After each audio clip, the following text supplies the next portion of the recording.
Hello and welcome back to the GorillaBiker, and today what we're doing is putting back together the rear brake caliper for a Honda Valkyrie, 1997, 1998 for sure. I'm not sure is it the same every year, pretty sure though. And also the rear brake master cylinder. So here they are, completely disassembled. What I'm going to ask you to do today is use your imagination a little bit. I have done other videos where I fully strip and rebuild these. This time I've just stripped them off camera and clean them off camera to save some time and try and make this video a little bit faster. So if you have any questions, do leave them in the comments. If you want a link to some of my other videos where I go through the same thing in more detail, because all calipers and master cylinders are very, very similar. My SV650 rear master cylinder rebuild is almost identical to this one. Honestly, it might be identical to this one. So if you want to see that one, please do have a look. And my front brake caliper videos on the Valkyrie are very similar to this one if you want to see it. But otherwise, please stick around to see the breakdown or the rebuild in some detail, which hopefully should also do you well if you want to rebuild these. So, okay, so what I'm doing first is just removing this brake master cylinder and the old brake lines and also the calipers. So all it is 2 bolts here. You'll have to pop these out. These holders here, and it looks like it goes up to a little T-block here, so you can just remove that whole thing, which is what I'll be doing because I'm not saving any of this. And then you have one line back up to here. So the new system, the HEL brake lines, is going to be 2 separate lines from here, which just requires a double banjo. So very similar. You'll just have 2 separate lines running from the master rather than one, and you'll be able to eliminate that T-block, which is nice. It's nice to have. I think that's what we're doing anyway. I haven't actually looked at the lines yet. And I am putting on this master cylinder, which I've already rebuilt on the parts bike. And we'll also be swapping clutch. But for right now, we're just swapping over the rebuilt brakes and the rebuilt master cylinder over onto this bike. To remove those T-blocks, there's actually just an 8mm bolt here and here on the very front of the bike. So that's what we're taking off now. Okay. New rebuilt calipers on, lines fitted. Honestly, I'm gonna have to do some creative tying of these up because they're too long. They're much longer than I thought they, much longer than I think they should be. Next, we're taking off the rear brake. This master cylinder is completely frozen, which is fine because I have a rebuild kit for it. It is completely frozen, but there's a cover here. You just take out this 8mm bolt, and there's a cover on this too, and there's another 8mm bolt there, and that gives you access. And then over here, for the actual rear brake caliper, it should just be able to take out this and take off the whole caliper, but we'll find out. So yeah, if I run into anything, I'll come back. Okay, so this caliper definitely needed to be changed. It's actually, the caliper itself is seized, but to take off the rear caliper, there's this bolt here, which is a 14. And also, if you look in here, that's a 12, and you have to turn this out like this. Otherwise, the caliper is actually held in place by this pin here. I just wanted to figure it out myself, so I pulled this out because I have a new one anyway. But yeah, that's all you need to do is remove this guy here, this bolt here, and you can remove the whole thing. And I've already have this loosened. There's just quite a bit of fluid in it, so I want to get the caliper free, and then I'm going to try drain it down into a container on the floor. So that's the plan. So for the rear brake, we already got that off. There's one piece back here. The old brake line is all one piece, so you have to remove that Allen bolt here. And then you can take that out. And then this line here, so then those are bolted in with 10mm. And then this one here is a 17mm. So you can loosen that off, and then this bolt down here to take the line off altogether is a 10mm. So it's actually quite a pain to get out the rear brake line. Yeah. Over here then you just want to pop off your res, which is just a bolt here. And obviously I've already taken off the master cylinder. That's just these 2 bolts here that are out. But yeah, then it loops back up and over. It's just, the brake line itself is a pain to get out. And do remember that this kind of, 70 degree, 75 degree angle is at the front of the master cylinder. Yeah, the rear brake is not the most fun, which is probably why it was far more ignored. The front brakes are super easy.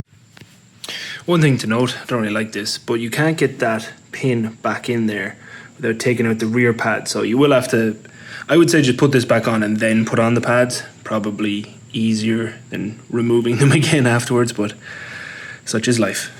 Okay, so first this is what the caliper will look like when you take it off. There's your bleeder.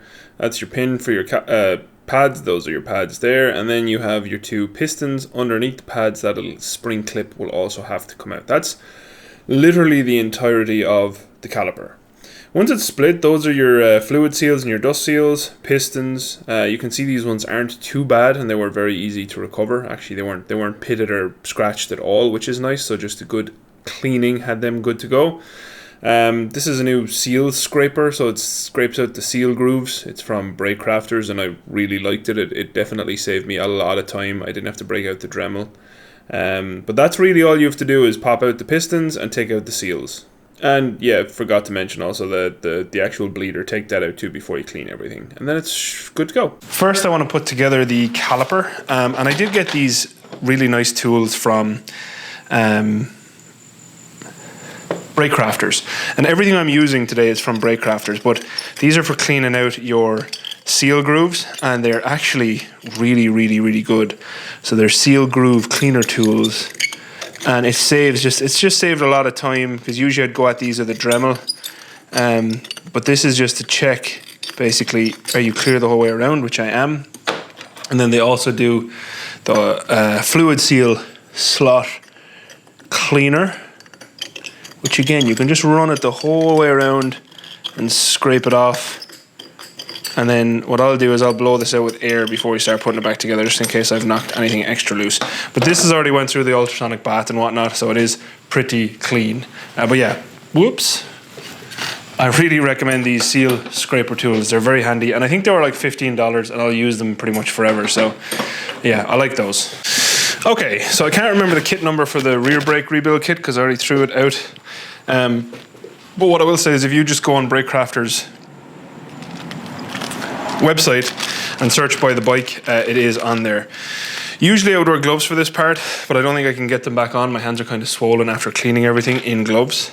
But first what we're going to do is get our oil seals back in, or fluid seals, and Brake Crafters do send you red rubber grease. Now I have my own red rubber grease, but if you don't want to keep a stock of it, you don't have to. So this is just me covering these in like a skim of red rubber grease. And then what you're going to do is grab your caliper and locate that into the fluid seal slot, just with your fingers. They usually just fall into place all by their lonesome. There you go, and that's that one located. You probably won't be able to see in there because it's too dark. I'll show you in a second once I get them located. But that's what I'm going to do now. I'm going to pop my other fluid seal in, and then I'm going to put my dust seal in place as well. Exact same method. And then we're going to wipe off any excess grease that I've gotten all over the caliper. And then we'll keep going. So I'm not sure you're going to be able to see in here. The light's not good. But the dust seal does have a little groove in it, and that's actually to catch dirt. And then the oil seal is sat into the lower groove down there. It's just very hard to see. I know, light, whatnot. It's never going to be ideal. But that's how you push them in. It is very easy. Next, even easier again, just get a little bit of extra red rubber grease. Roll it all the way around your seals, just a teensy bit. Make sure you get plenty on it, and then what we're going to do is push our pistons in. Now to push our pistons in, you want to line them up, get them as straight as possible. I like to use my thumb, and then just pop them down like that. They should go in easy. If they don't go in easy, you might not have them. You might not have them flush, but that's how easy they should slide in. Like I said, I like to just push them in with my thumb. Next, we should be able to locate our spring clip now. That should, I think, just sit here like so. So that spring clip just clips over the back like that. Hopefully you can see that. Alright, so there's two little clamps that clamp over that bridge, and that's where that sits, and that helps hold your brake pads in place. Next, probably one of the harder things to push back through is one of your, I don't know what you call them, it's like a cover bush rubber sealant device. And there's two of them. One of them is actually on the carrier, which is built onto the bike, so I can't show you that one. But it's the same thing. You get two of these rubber ones. This is the other one here. And you will want to put that in place as well. I'll try to show you on the bike. This is going to sit in here like that. That's the one we're going to wind back in onto the bike. Before you put that in, again, you want to just cover that in grease to help it move a little bit better. And that slider pin, you should have seen me remove that from the bike, and we're just going to leave that there like so. So this is where that other rubber piece lives. You can take that in and out with your hand. As you can see here, that little groove here is what actually fits into the carrier, but it's really straightforward to fit that. I don't know why it won't focus. There we go. Really easy to fit this one. Very, very easy. And our bigger bolt goes in through here, and that's what this will live on. So you want to locate that when it's on the bike. This pin right here. Next, we're going to put back on our new bleeder. New bleeder. And that's pretty simple. You want to set up your rubber cap so it folds over like this, so it actually closes it. If you can do it backwards, just take it off. And then that is going to bolt into our bleeder port right here. Brake Crafters always puts an 8mm bleeder onto these, whereas they come with a 10mm, but it still works just as well. So next what we're going to do is put our new brake pads in. I got a gold friend. I like being a gold friend. And these are S33 Racing. Now, before we put our slider pin back in, I'm going to put some anti-seize onto this to help the brake pads slide. But they're going to sit like this. And that little nubbin right there is what sits into the spring clip. So I'm just going to get some anti-seize for this, and then we'll slot it in there. You don't want to use much anti-seize. And then pin, slide in. And you just bolt that in. You don't need to go crazy tight on this. And that's essentially the brake caliper rebuilt. Obviously all we need to do is remount it to the bike now, and put this on, and also your little cappy boy that goes in here. These always get over tightened, so you want to not over tighten that, just barely close it like so. And that's it. That's pretty much ready to go back on the bike, which is lovely. So just a quick recap. Bleeder. That's your cap there for your slider pin.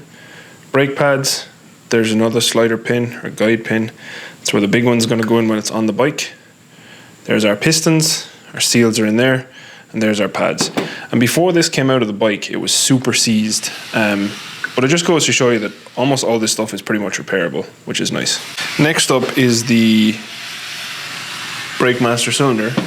I wish my neighbor didn't decide to trim their hedges right now, but anyway. So essentially, first we want to do is assemble everything. So this rubber cap here goes onto the end of our spring, like so. And it should pretty much hold itself in place. That's that one ready, right? And here, over here, I have all the old stuff. If I just show you right here. So this is all the stuff that came out up here, and this is all the new stuff, which is obviously from Brake Crafters as well. Now, one thing that you want to note is when this goes on, this wants to face, like as that kind of little bevel is there, right? That there wants to face up. So you're going to put it on like so that the angle is facing up.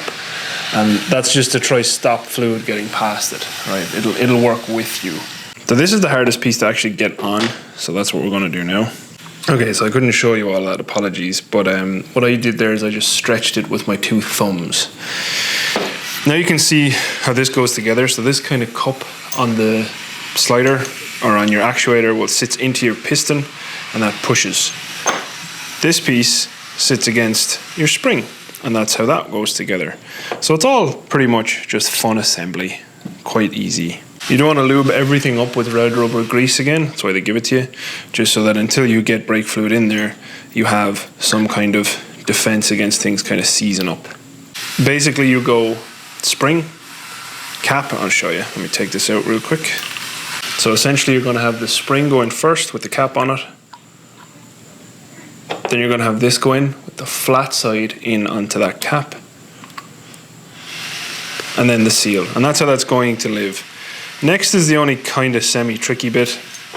But before we do the semi-tricky bit actually, this rubber seal, again, you want to just red rubber grease up the inside of that. I put red rubber grease on everything. It has never let me down. And it also helps obviously preserve the rubber. But this basically sits down over here like a hat and protects it. So you want to pull that down over it. And there's a groove on your pin that this needs to sit onto, which is just under the actual nut there.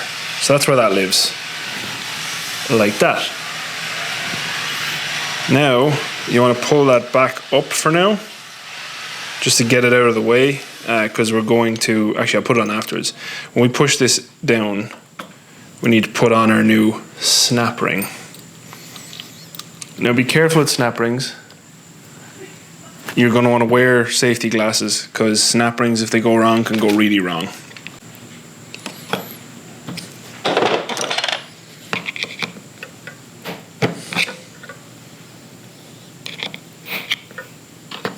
Now, did you hear that snap?